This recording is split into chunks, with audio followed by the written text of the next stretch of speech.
Bonjour les belles personnes, c'est Mélodie. Bonjour. Je vais fermer ça.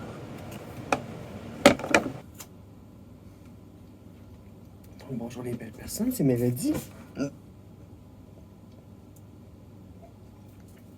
Mélodie avec des mots gastriques. C'est tout le temps pareil quand je mange de la tourtière du lac Saint-Jean. C'est de la tourtière, dans le fond c'est comme une tarte à la viande. À chaque fois que je mange ça, j'ai tout le temps des mots gastriques après. C'est incroyable. Bon, j'ai envie de faire un petit confessionnal pas dans le char. Je vais y aller dans pas long. Yes, je vais juste prendre une médication. Donc voilà, j'ai envie de faire un petit confessionnal. Parce qu'aujourd'hui, je suis allé à la plage avec une amie que ça fait longtemps que je n'avais pas vue. Fait que là, je me suis dit, hey, je vais la texter. Elle était disponible. Puis on est allé à la plage, la plage de Québec. Il y en a deux. C'est la baie de Beauport, qui est payant. Puis, à part la baie de Beauport, il y a la plage Champlain, sur le boulevard Champlain, sur les promenades Champlain. C'est une nouvelle plage qui ont inaugurée, je pense, l'année passée, je pense. Puis, ouais, quand j'y avais été la première fois, on avait été victime de sa popularité. C'était la première fin de semaine, puis on n'avait pas trouvé de stationnement, c'était quelque chose. Il a fallu qu'on s'aille stationner full loin. Puis il faisait chaud. J'ai une vidéo de moi qui fait Faro. Donc voilà, je suis allé à la plage Champlain avec une amie que ça faisait longtemps que je n'avais pas vue. Puis cette amie-là, elle a une fluidité de genre. Je ne donnerai pas son nom, par respect pour elle, parce que le partage qu'elle m'a fait, c'était un partage qui était quand même personnel. Puis, je trouvais ça intéressant comme partage. Puis, je la remercie. Je dis, hey, merci de ton partage. Je dis, ta démarche est légitime, blablabla. Juste pour l'encourager, parce que c'est une démarche en transidentité, mais sans hormones nécessairement. Mais, donc voilà. Donc, c'est une amie que j'ai qui, elle se fait tout le temps, pas harceler, mais elle se fait, on lui demande, c'est une femme cis. On lui demande tout le temps, es-tu transgenre? Puis, je trouve que c'est un cas qui est intéressant de ma chum cis qui se fait cloquer même si c'est pas vrai. Tu sais, c'est que le monde ils checkent tellement des boîtes dans le genre que là, si, mettons, ils voient une femme avec une gueule carrée puis des épaules quand même larges puis assez grandes, ils vont penser que c'est une femme trans. OK. Mais bon. Donc, mon amie, elle a un atout particulier. T'sais, elle a un style alternatif, elle est un peu tomboy, puis là, elle se cherche dans son identité. T'sais. Elle sait qu'elle n'est pas juste une femme, mais elle sait pas qu'est-ce qu'elle est. Elle dit, puis je l'écoutais parler, puis j'entendais des signes, parce que j'ai entendu beaucoup de témoignages dans ma vie de personnes trans, puis que je côtoie des trans, puis je côtoie plein de monde fluide. Puis, c'était intéressant, le partage qu'elle m'a fait, parce qu'elle m'a dit, je ne me sens pas soit un homme ou une femme. Elle a dit, je ne me sens pas comme un homme, je ne me sens pas comme une femme. Ou bien, je me sens comme un homme dans un corps de femme. Parce que elle a des atouts particuliers. Comme j'ai dit, elle est grande, elle a des épaules, elle a une gueule carrée, ce qui lui donne un trait masculin. Mais les atouts qu'elle a féminins, c'est sa poitrine qui est immense. Et même si on peut penser qu'une femme veut des gros seins, c'est pas vrai. Pour continuer, elle m'a dit, la première affaire qu'elle m'a dit, je me sens pas comme un homme ou une femme. Fait que est-ce que je suis non-binaire? Je lui ai dit, ah, c'est intéressant ce que tu viens de dire, la petite phrase, je me sens pas comme un homme ou comme une femme. Parce qu'il existe à genre. À genre qui est le fait de ne pas avoir de genre. Puis là, je disais, tu sais, d'un bord, t'as les filles, d'un bord, t'as les hommes, dans le milieu, t'as non-binaire, mais t'as aussi agenre. C'est comme, t'as aucun genre ou les deux genres. Genre. Puis, en lui disant, ah, ben, elle m'a dit, je me sens pas comme un homme ou comme une femme. Agenre. Ensuite, elle me dit, moi, j'aimerais ça qu'on m'appelle un surnom. Puis j'aimerais ça qu'on m'appelle. Puis j'aimerais ça qu'on m'appelle pas elle ou il, mais qu'on m'appelle juste. Je dis ça, on appelle ça. Remarque, parler, mais sans faire référence au genre de la personne, on appelle ça un langage neutre. Donc, elle se sent pas comme un homme ou comme une femme. Fait qu'elle serait à genre non-binaire, ou gender fluide ou queer. Puis ensuite, elle me dit, j'aimerais ça qu'on me parle de pronoms neutres. Elle dit, mais yel, c'est trop compliqué. Dans la langue française, on pense tout ça. Je suis une personne non-binaire, moi aussi, femme trans non-binaire, mais yel, trop compliqué. Fait que c'est elle. Fait qu'on choisit, veut pas, une partie de la binarité dans nos transitions, dans nos choix. Fait que, tu sais, bon. Elle me parle pas un homme ou une femme, à genre. Elle dit, j'aimerais ça d'utiliser des pronoms neutres, non-binaires.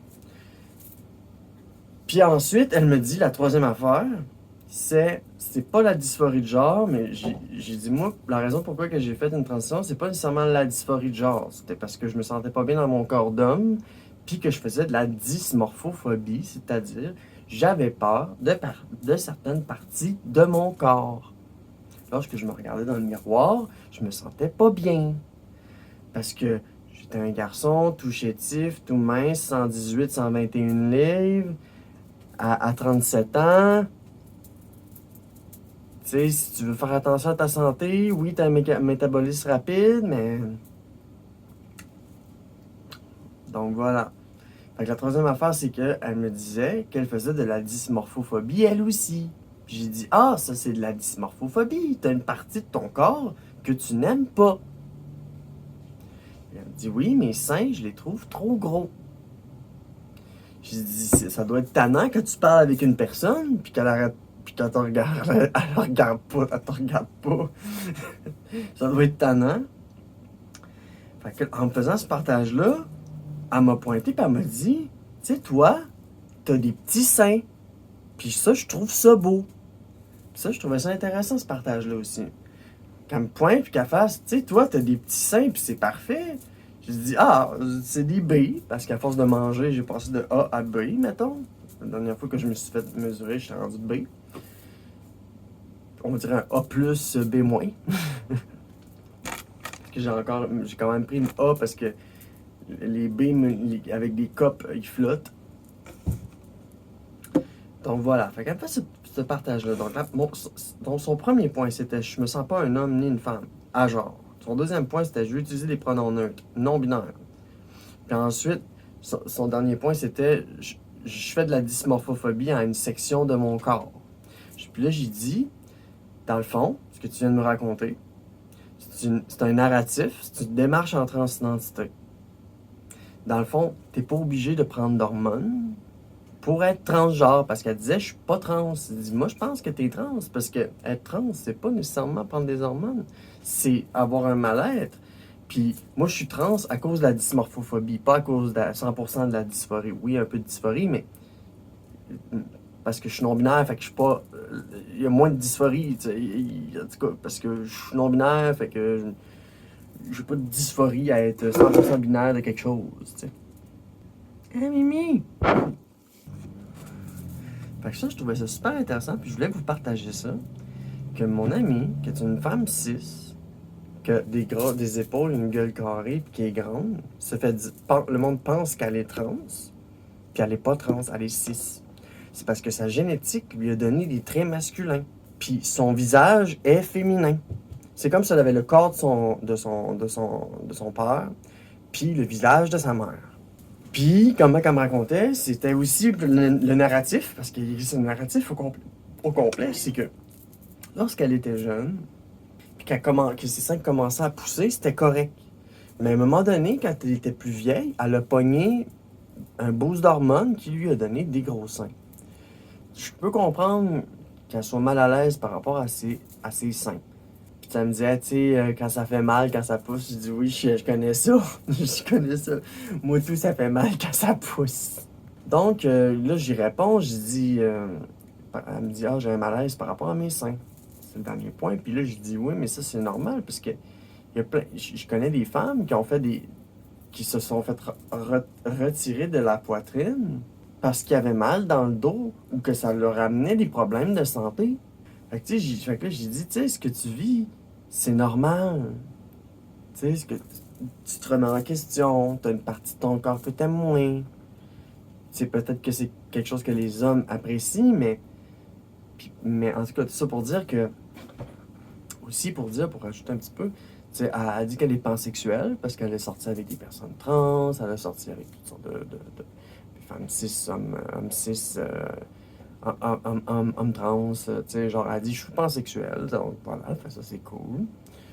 Puis, donc, elle me demandait, tu sais, après tout ce que je viens de te dire, qu'est-ce que je suis, tu sais? Je dis, ben, tu sais, tu peux être, tu sais, t'as une partie qui c'est une démarche à genre, l'autre partie c'est une démarche non-binaire, puis l'autre partie qui c'est une démarche euh, du corps. Puis les démarches du corps, c'est la dysphorie, fait que c'est la transidentité qui embarque dans ce temps-là. Fait que je disais, tu sais, si tu rencontres un psychologue spécialisé en transidentité, puis que tu lui parles de ton malaise face à tes seins, puis comment tu te sens toi dans ton corps, tu dis, bon, je me sens pas homme, je me sens pas femme, fait que je suis à genre, fait que mes seins me dérangent. Je, je dis, si tu réussis à avoir un appointment, il va te signer une lettre, puis tu vas être sur une liste d'attente, puis c'est gratuit avec la RAMQ, la Régie d'assurance maladie du Québec. Ça veut dire que si tu n'as pas d'assurance privée, ben, le Québec te paye ta chirurgie, tu sais. Puis c'est pas juste esthétique. Tu sais, c'est pas juste esthétique là, quand on parle des seins. Là. Là, on parle d'une réduction. Là. Tu sais, on parle pas d'augmenter. Fait que, tu sais, elle me partageait ça, puis je trouvais ça super intéressant. Je relatais full avec elle, puis j'étais comme, waouh, merci pour ton partage, c'est super deep, là, tu sais. Puis, tu sais, c'est tout à fait légitime là, de vouloir se faire appeler d'une façon, de se sentir d'une façon. Tu sais, elle me disait comme je suis comme un peu un gars, mais un peu tomboy, mais à cause que, tu sais, elle veut pas les cheveux longs, puis son style est comme un peu androgyne. Donc, c'est une personne qui tombe dans le spectre androgyne, entre mi-homme, mi-femme, parce qu'elle a des traits masculins, des traits féminins. Le monde pense qu'elle est trans, mais c'est pas vrai pantoute. Fait que là, genre, elle se retrouverait dans un spectre non-binaire, puis de fluidité de genre, ou de queerness, fait que, ou d'agenrisme. Donc, c'est ça que je lui ai dit. Je trouvais ça intéressant comme conversation. Puis, c'est une démarche en transidentité qui n'involve pas d'hormones. Puis, elle me racontait que, tu sais, qu'elle avait rencontré une femme, ben, une femme qui voulait se faire appeler il. Oui, elle, tu sais, il, elle. Puis c'est une femme avec des seins, mais c'est juste que sa personnalité est masculine. C'est juste qu'elle se sent dans son fort intérieur une énergie masculine. Comme moi je suis attiré par l'énergie féminine, c'est être saphique. Fait que là, je me demande, être attiré par l'énergie masculine, qu'est-ce que ça s'appelle? Est-ce qu'il y a un terme pour ça? Je sais pas. C'est saphique parce qu'on en entend beaucoup parler, parce que, tu sais, il y a les mouvements lesbiennes, bisexuels, tout ça. Puis les gays aussi, mais tu sais, gay is gay, lesbienne est gay. Tu sais, aussi. Donc voilà, je vais parler un peu de ça. Puis tu sais, je trouve, pour terminer, on va parler un petit peu de l'androgynie. Tu sais, justement, elle dit, ah, son expression de genre est androgyne. Son marqueur de genre serait F ou X. Comment qu'elle s'identifie, ce serait à genre. Puis qu'est-ce qui amène la démarche pour pouvoir obtenir des soins? La dysmorphophobie / dysphorie, peur de ses seins, vouloir soit une mastectomie. Puis là, elle me partageait, elle me disait, elle dit, tu sais, dans le fond, moi, je veux juste me faire réduire un peu ma taille de sein. Là. Tu sais, ça me marque de me faire pointer du doigt puis me faire dire, hey, j'aimerais ça avoir des seins comme toi. Euh, euh, tu sais, genre, entre vous et moi, il n'y a personne qui voudrait se mettre dans la place d'une personne transgenre parce qu'on vit des affaires, on vit des jugements, on vit toutes sortes d'affaires. Puis quand on est dans notre peau, là, on comprend, fait qu'on crée de l'empathie. Fait que c'est ça, mais je veux juste dire que de se faire dire, je serais bien dans ta peau à toi, femme transgenre née dans le mauvais corps, puis qui est obligée de prendre des hormones, puis de se faire, puis tout ça, puis qui a des petits seins B, puis que c'est genre...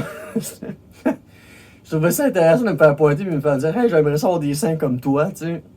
Si tu savais au travers de toutes les choses que j'ai passées pour avoir ma petite poitrine B, fait que c'est pas la première fois que quelqu'un me dit genre hey j'aimerais savoir des seins comme toi pour vrai qui a envie mes seins je suis comme wow.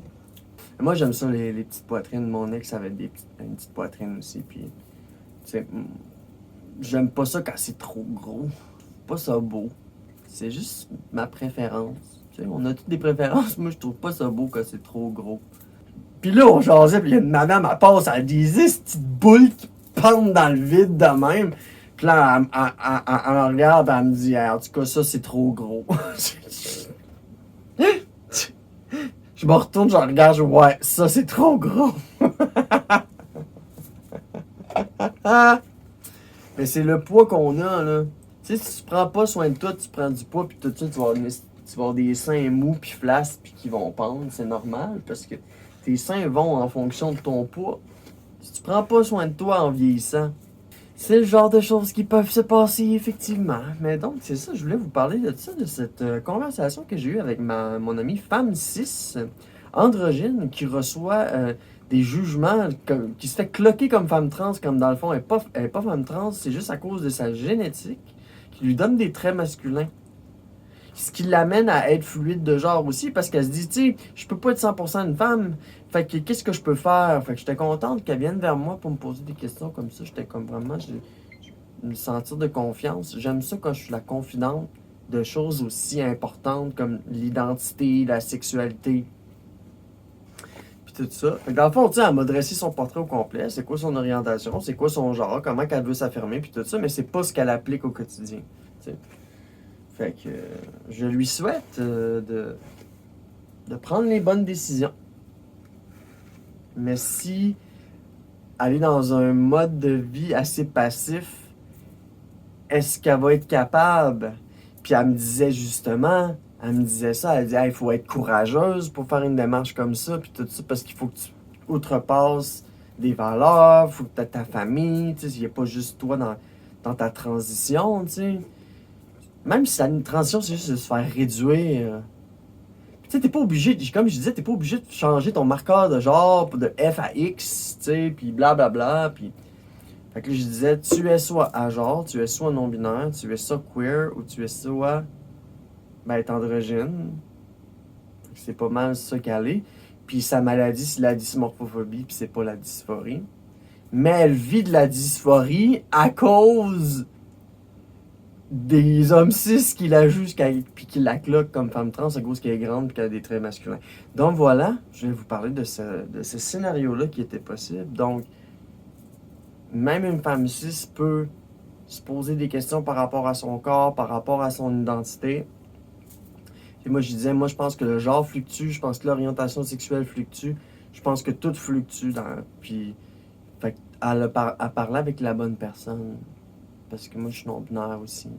Je suis 80% femme, 20% non-binaire. Donc, je suis femme trans non-binaire. J'y racontais un peu ma démarche.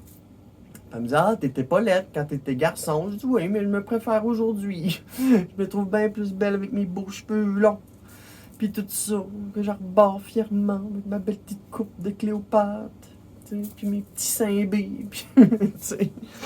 Mais ok, pour terminer, je voulais dire, hey, je me sens cette année, je suis sorti 1, 2, 3 fois en maillot à date, puis ça se passe bien. Je me suis pas. Tu sais, mon maillot, c'est pas le top, là. Il y a un petit squeeze qui se fait, là. Fait que, tu sais, on voit que j'ai une. On voit parce que mon maillot, il faudrait qu'il soit un petit peu plus large. Tu sais, mais tu sais, c'est pas trop pire parce que mon pénis est tout petit. Puis je m'en couvre un maillot. Mais donc, c'est ça. Cette année, je me sens, malgré que mon maillot soit pas le top ou quoi que ce soit, ben, je me sens bien. Je me sens bien dans mon corps. Je me sens belle. Puis, c'est le fun parce que j'ai des bons amis, puis je trouve que...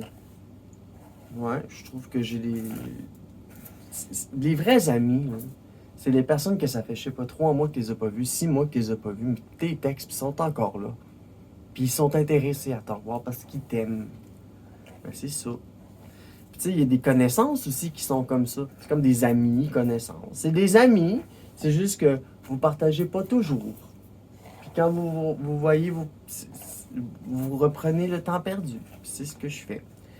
Fait que c'est ça. Je voulais vous partager cette situation de cette femme 6 qui serait dans le spectre non-binaire de genre fluide, puis qui m'a partagé des affaires par rapport à son rapport avec le corps, puis son identité, puis tout ça. Puis je trouvais ça super intéressant. Donc voilà, je voulais vous dire.